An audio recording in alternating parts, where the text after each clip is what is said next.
로마서 10장 1절에서 4절 말씀입니다. 로마서 10장 1절에서 4절까지의 말씀입니다. 우리 다 함께 읽겠습니다. 형제들아, 내 마음에 원하는 바와 하나님께 구하는 바는 이스라엘을 위함이니 곧 저희로 구원을 얻게 함이라. 내가 증거하노니 저희가 하나님께 열심히 있으나 지식을 좇은 것이 아니라 하나님의 의를 모르고 자기 의를 세우려고 힘써 하나님의 의를 복종치 아니하였느니라. 그리스도는 모든 믿는 자에게 의를 이루기 위하여 율법의 마침이 되시니라. 아멘. 저는 뭔가를 계획하고 작정한 일을 위해서 무슨 일이 있어도 그것을 열심을 다해서 이루고야 마는 분들을 보면 참 존경스럽습니다. 이런 열심은 세상에서 어떤 일을 이루어내는데 원동력이 되기도 하고, 또 그만한 열심이 있어야 자신의 인생을 개척하고 성공적인 삶을 살게 되는 것을 보게 됩니다. 그런데 이것이 영적인 일에는 좀 다르게 적용됩니다. 열심의 성격이 다릅니다. 자칫 우리가 살아오던 방식과 같은 열심으로 주님을 섬길 때에 많은 부작용들이 발생하는 것을 봐왔습니다. 먼저 1절 말씀에서 바울은 자기 민족의 구원을 향해서 얼마나 간절한 마음이 있는지를 말합니다. 앞서서 9장 3절에서도 형제 고륙의 친척을 위해 자신이 저주를 받아 그리스도에게서 끊어질지라도 원하는 바로다, 이렇게 하면서 유대 민족이 하나님의 사랑과 구원 알기를 간절히 바라면서 글을 쓰고 있었습니다. 바울은 그리스도를 만나기 이전에 스스로 한 의로움 하는 자였습니다. 그래서 자신이 믿는 대로 열심히 그리스도인들을 쫓아다니면서 핍박을 했습니다. 스데반의 순교의 자리에도 그가 있었습니다. 또 이 의로움 하면 바리새인들과 같은 당시의 종교 지도자들도 빼놓을 수가 없습니다. 얼마나 철저하게 율법을 지키려고 애썼는지, 그들의 종교적인 열심과 전통을 고수하려고 하는 그 일에 있어서의 열성은 타의 추종을 불허하는 것이었습니다. 하지만 이들은 단 한 번도 예수님으로부터 칭찬을 들은 적이 없습니다. 칭찬은커녕 강한 비판과 저주에 가까운 쓴소리를 들어야 했습니다. 주님은 그들의 열심을 믿음으로 보지도 않으셨고 인정하지도 않으셨습니다. 그런데 이런 열심은 기독교 역사를 보면 예수님을 잘 믿는다고 하는 성도들의 그룹에 항상 존재했던 것을 보게 됩니다.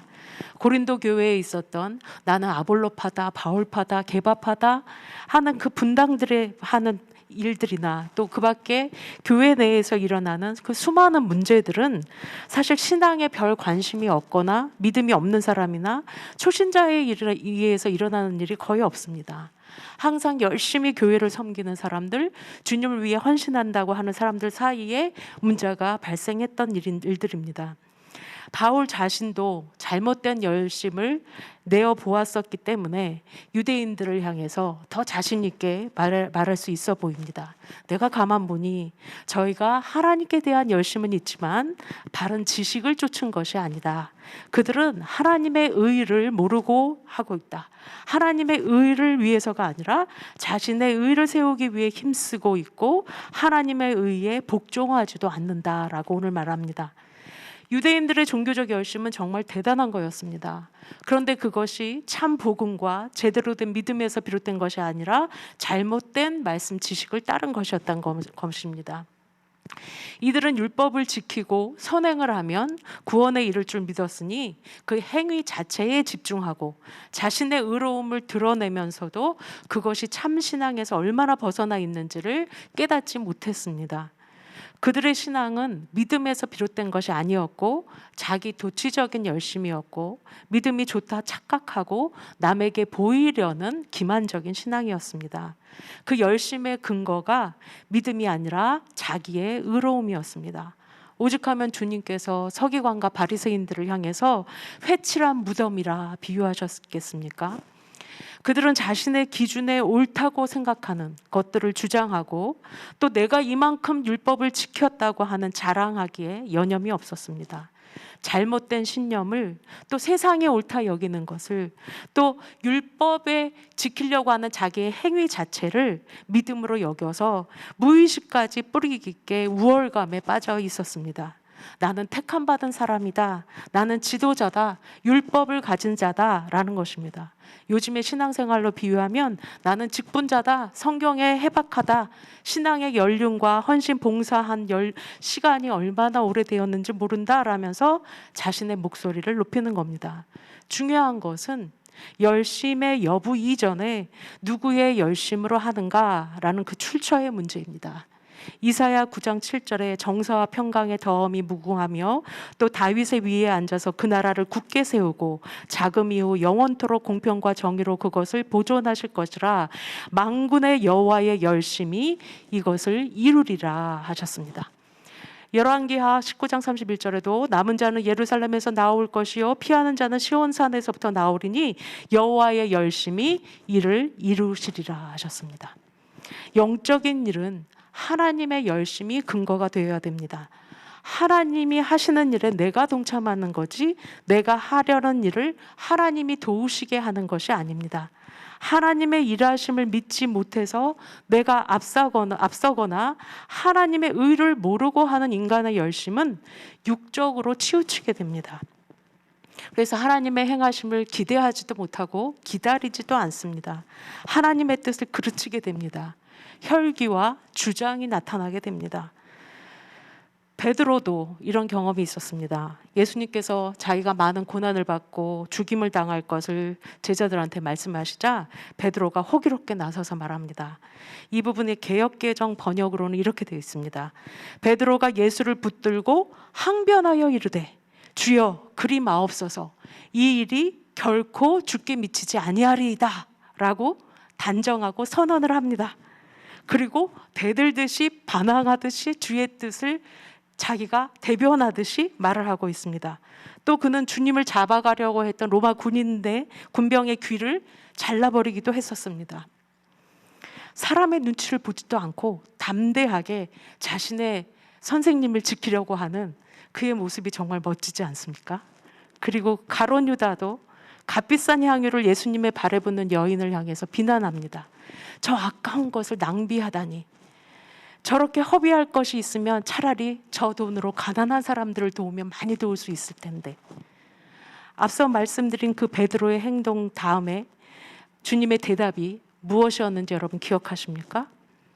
사단아, 내 뒤로 물러가라. 너는 나를 넘어지게 하는 자로다. 네가 하나님의 일을 생각하지 않고 사람의 일을 생각하는구나 라고 하셨습니다. 세상적으로나 인간적으로 보면 이 베드로나 가룟 유다의 말과 행동이 틀렸다고만 할 수 없습니다. 오히려 정의로워 보이기까지 합니다. 더 실용적이고 효율적인 것 같습니다. 하지만 영적인 개념 안에서 이 모두가 틀렸습니다.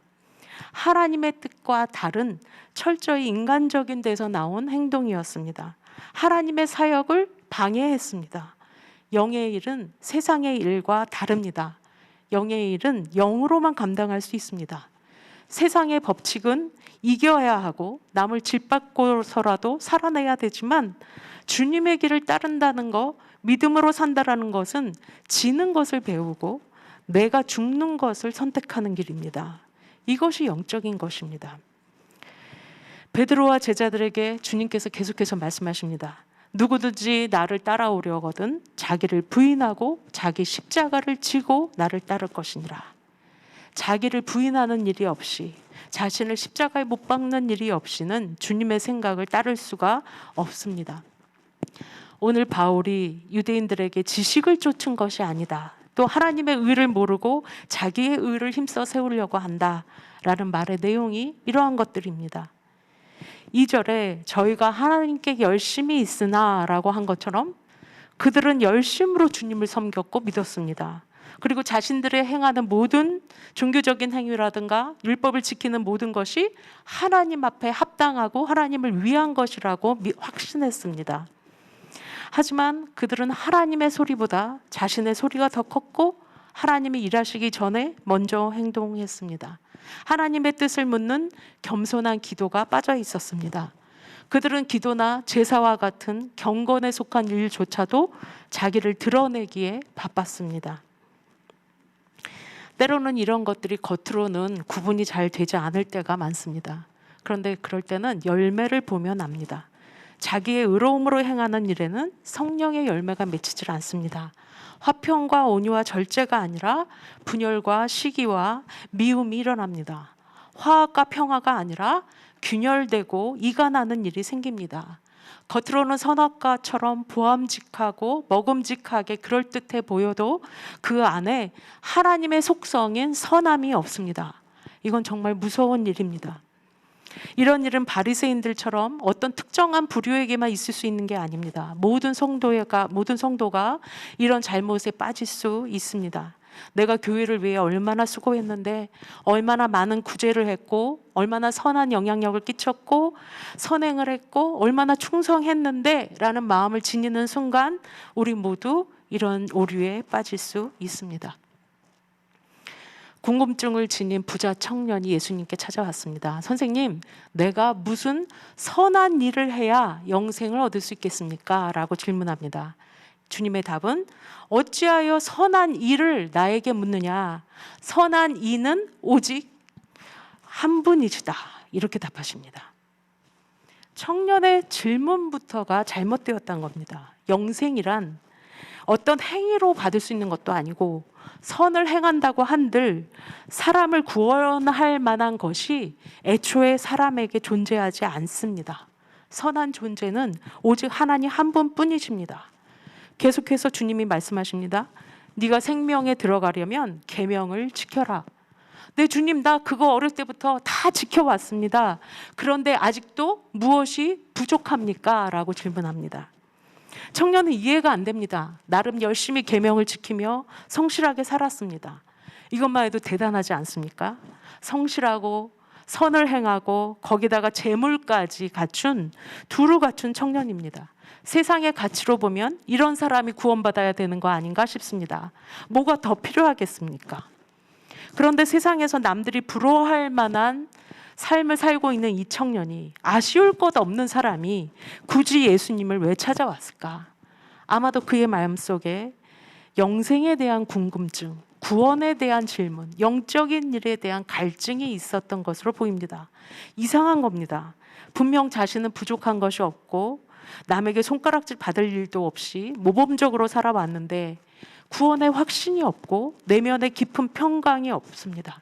많은 구제와 선행을 하고 꼬박꼬박 11조와 제사를 드리고 여호와를 열심히 섬겼는데 뭔가 허전합니다. 뭔가 빠지고 놓친 게 있는 것 같습니다. 뭔가 더 해야 될 것 같습니다. 그래서 묻습니다. 뭐가 더 부족합니까? 또 바리새인이자 최고 공의회의 사내들인 회원이었던 니고데모가 한밤중에 예수님을 찾아와서 질문을 합니다. 사람들의 눈을 의식해서일 수도 있지만 매일 고민하다가 밤중에 예수님을 찾아와서 거듭남에 대해 묻습니다. 니고데모 역시 외형으로는 구원의 요건을 갖춘 것으로 보이고 의로운 사람이라 여길 만한 충분한 요건을 갖춘 사람입니다. 그는 유대의 관원이었고 또 선생으로 불리는 지도자요, 그의 학식이나 사회적 신분으로는 이미 그에 대한 세상 사람들의 평가는 끝났는지 모릅니다. 근데 그는 남모르게 앓고 있었습니다. 고민이 깊었습니다. 사람들이 그를 보는 면과는 다른 그의 내면에 깊은 영적인 고민이 있었습니다. 누구보다 열심히 치열하게 살았지만 채워지지 않는 부분이 그에게 있었습니다. 그래서 한밤중에 홀로 조용히 주님을 찾아와서 영적인 일에 대해서 묻는 장면이 요한복음 3장에 나옵니다. 다시 부자 청년의 이야기로 돌아와서 계명을 모두 지켰다. 뭔가 더 해야 하는 일이 있습니까? 뭐가 더 부족합니까? 라는 그 묻는 그의 말을 들으신 주님의 대답입니다. 그래? 그러면 가난한 사람에게 가서 너의 재산을 다 팔아서 나눠줘라. 주님이 하고 많은 것을 왜 그런 질문을 하셨을까? 정말 자기 재산을 다 팔아서 가난한 사람에게 나눠줘서 돕는다면 그 선행으로 구원을 받을 수 있다라는 말인가? 그 한 가지가 부족했던 것인가? 청년은 혹시 아니 주님 그런 건 계명이 없었습니다 라고 했을지 모르겠습니다. 자신만만했던 이 청년, 자신이 살아온 정도의 삶이라고 하면 구원도 받고 칭찬도 받을 수 있겠지 내심 기대했을지 모르는 이 부자 청년은 지금 예상과 너무나도 다르게 흘러가는 상황, 또 주님의 답변에 충격을 받고 근심이 가득한 얼굴로 그냥 돌아갑니다. 주님은 청년이 그렇게 하지 못할 줄을 아셨던 것 같습니다. 주님이 요구한 그 한 가지를 못해서 영생을 받지 못한다라는 말이 아니라 인간은 율법의 요구를 완벽히 해낼 수 없다라는 말씀입니다. 또 영생이라는 것이 행함이나 인간의 의로움으로 받는 것이 아니라는 것을 확인시켜 준 겁니다. 이 청년이 깨달아야 하는 것이 바로 이 점이었습니다. 자신의 의로움을 내어버리는 것, 자신의 열심으로 하나님의 뜻을 이룰 수 있다라는 신념을 버리는 것, 자기 열심을 버리고 하나님을 의지하는 법을 배우는 것, 자신의 의가 아니라 하나님의 의로움만이 사람을 구원에 이르게 할 수 있다라는 것을 깊이 깨달아야 됐습니다. 사람이 얼만큼 의로우면 구원을 받을 수 있을까요? 또 죽을 힘을 다하고 열과 성을 다하면 그것으로 구원을 받을 수 있을까?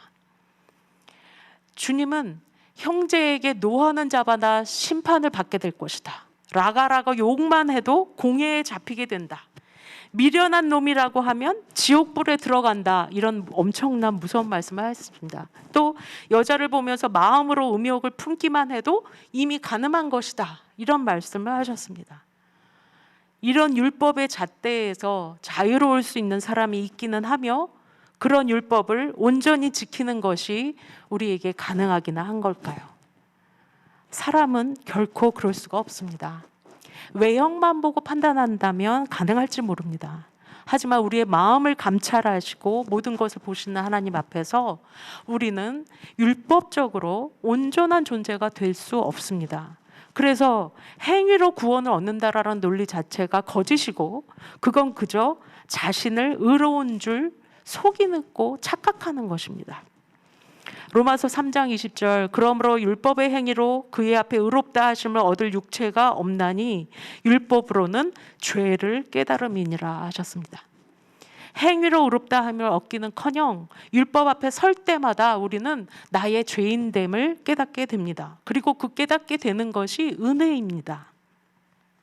로마서 3장 10절에 기록된 바 의인은 없나니 하나도 없으며 깨닫는 자도 없으며 하나님을 찾는 자도 없으며 다 치우쳐 한 가지로 무익하게 되고 선을 행하는 자도 없나니 하나도 없도다 진단하셨습니다.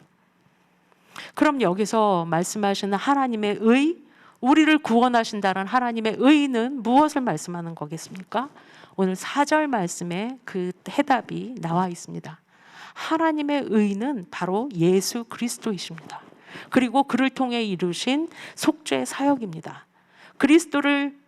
그리스도는 모든 믿는 자에게 의를 이루기 위하여 율법의 마침이 되시니라 하셨습니다. 사람이 아무리 이루려고 해도 이룰 수 없는 그 의로움이 그리스도를 통해 그를 믿는 자에게 이루어지고 있습니다. 그리스도가 율법의 마침이요 종결자가 되시기 때문입니다. 그리스도 이상의 어떤 다른 대안이 없습니다. 주님만이 율법을 완성시키셨습니다. 그래서 10장 10절에서는 사람이 마음으로 믿어 의에 이른다 하셨습니다. 드디어 사람한테 의가 획득되었습니다. 어디서?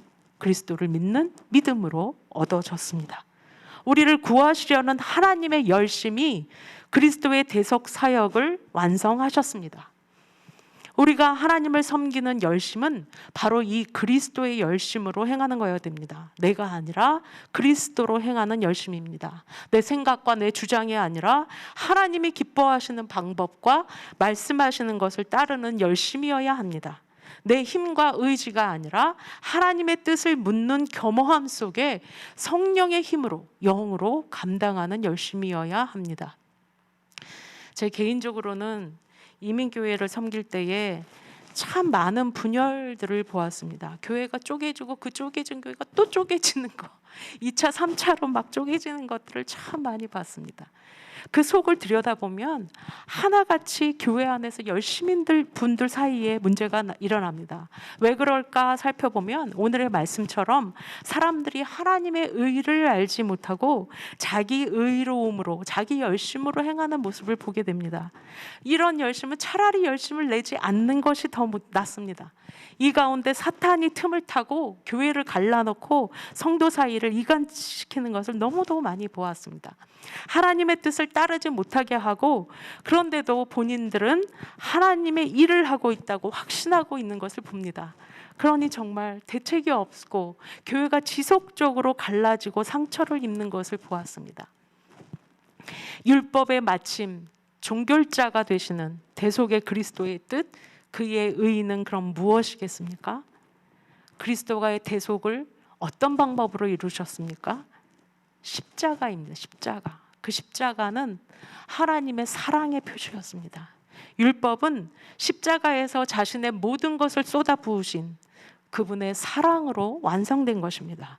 그 사랑이 우리를 구원해 하셨고, 그 앞에서 우리의 모든 자랑이 무색해지고 육적인 열심은 주님을 섬기는데 아무런 도움이 되지 않는 것을 우리가 알아야 했습니다.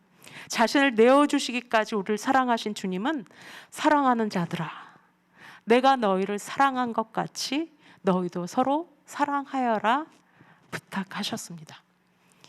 죄인들에게 이 사랑하는 일이라는 것은 죽도록 공부해서 그럴듯한 스펙을 쌓는 것만큼이나 힘든 것 같습니다. 피나는 노력을 해서 성공하고 인정받는 것보다도 어떨 때는 힘들게 느껴집니다. 하지만 다른 것들로는 하나님의 뜻, 의로움을 이룰 수가 없습니다. 율법의 완성이신 그리스도 대속의 십자가 사랑, 그리고 그분을 믿는 믿음을 통해서만 우리가 의로워지는 것이 가능합니다. 우리의 열심은 서로 사랑하는 일에, 그리고 믿음을 행하는 일에, 하나님의 말씀을 전적으로 순종하여 따르는 일에 쏟아야 됩니다. 그것이 우리의 의로움이 됩니다. 주님보다 내가, 또 주님의 이름보다 내 이름이 앞서는 순간 개인의 신앙이나 교회 공동체에 유익이 안 되고 되려 독과 같은 요소가 됩니다. 우리의 모든 말과 행위는 그리스도의 십자가를 통과해야 됩니다. 내 스스로 본성에서 나온 거는 한번 십자가에 못 박히는 것이 중요합니다. 하나님의 의를 알지 못해서 우리의 열심이 도리어 하나님의 역사를 방해하는 일이 없어야 되지 않겠습니까? 모든 선함과 의로움은 오직 하나님께만 있습니다. 하나님의 열심이 이루지 못할 일은 없습니다. 하나님의 의를 이루는 길은 자기 십자가를 지는 철저한 자기 부인을 통해서만 이루어집니다. 내가 온전히 낮아지고 죽어져야 하나님의 의로움이 나를 통해 역사하십니다. 마가복음 1장에는 주님께서 한 나병 환자를 고치시고 돌려보내면서 당부하십니다. 삼가 아무에게도 아무 말도 하지 말아라 명하셨지만 이 사람은 그 말씀을 따르지 않고 여기저기 다 돌아다니면서 예수님이 나를 이렇게 고치셨다고 다 전파하고 다녔습니다. 온 동네 소문이 퍼졌습니다. 말하지 말랬다고 진짜 그러신 건 아니겠지. 예의상하신 거 아니야? 이 놀라운 소식을 어떻게 전하지 않을 수 있지? 이건 전하는 게 하나님의 뜻이 분명할 거야 라고 자의적으로 해석한 건지, 아니면 너무나도 감격스러워서 참지 못한 것인지 모르겠습니다. 그런데 이 사람의 행동의 결과에 대해서 45절을 보면, 그러므로 예수께서 다시는 드러나게 동네에 들어가지 못하시고 오직 바깥 한적한 곳에 계셨다라고 기록합니다. 하나님은 사람의 행동으로 인해서 당신의 역사의 제한을 받으시는 분은 아니십니다. 하지만 이 사람은 하나님의 뜻을 어겼습니다. 하나님의 뜻을 이루질 못했습니다. 믿음으로 행한 것이 아니라, 말씀으로 순종한 것이 아니라 자신의 생각과 가치관과 생각에 따라서 결정하고 행동한 것입니다. 예수님조차도 말씀하시길 내가 아무것도 스스로 할 수 없다. 듣는 대로 심판하는데 나는 내 원대로 하려 하지 않고 나를 보내시는 이의 원대로 하려고 한다. 라고 성자이신 예수 그리스도조차 이렇게 말씀하셨습니다. 십자가를 지는 일을 눈앞에 두고서는 기도하시길 나의 원대로 마옵시고 아버지의 원대로 뜻대로 하옵소서 기도하셨습니다. 바울은 그리스도의 뜻을 따르기 위해 내가 내 몸을 쳐서 복종시킨다라고 고백합니다. 또 나는 날마다 죽는다라고 고백했습니다. 그리스도가 빠진 열심, 하나님의 의로움이 빠진 자기 열심은 그냥 자기의 의로움이요, 자기 열심, 자기 만족, 자기 기만하는 행위입니다. 내가 빠지면 이 공동체는 일이 되지 않을 거야.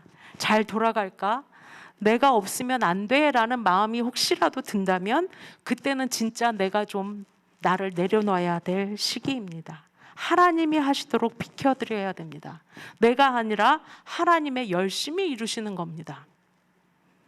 고린도후서 11장 2절에 바울이 멋진 고백을 합니다. 내가 하나님의 열심으로 너희를 위하여 열심을 낸다.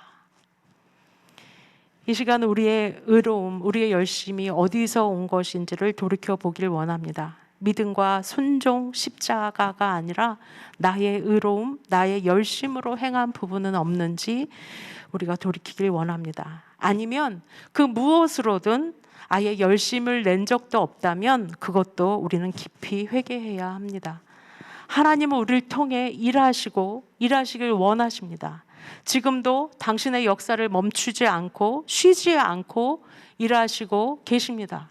우리의 눈에 보이지 않는다고 하나님이 쉬고 계시다, 아무런 일도 하고 계시지 않다고 우리가 말할 수 없습니다. 이 하나님의 역사에 하나님의 열심과 의로움으로 그리고 그리스도의 그 십자가의 사랑으로 동참하시는 모든 성도가 되실 수 있기를 간절히 기도드립니다.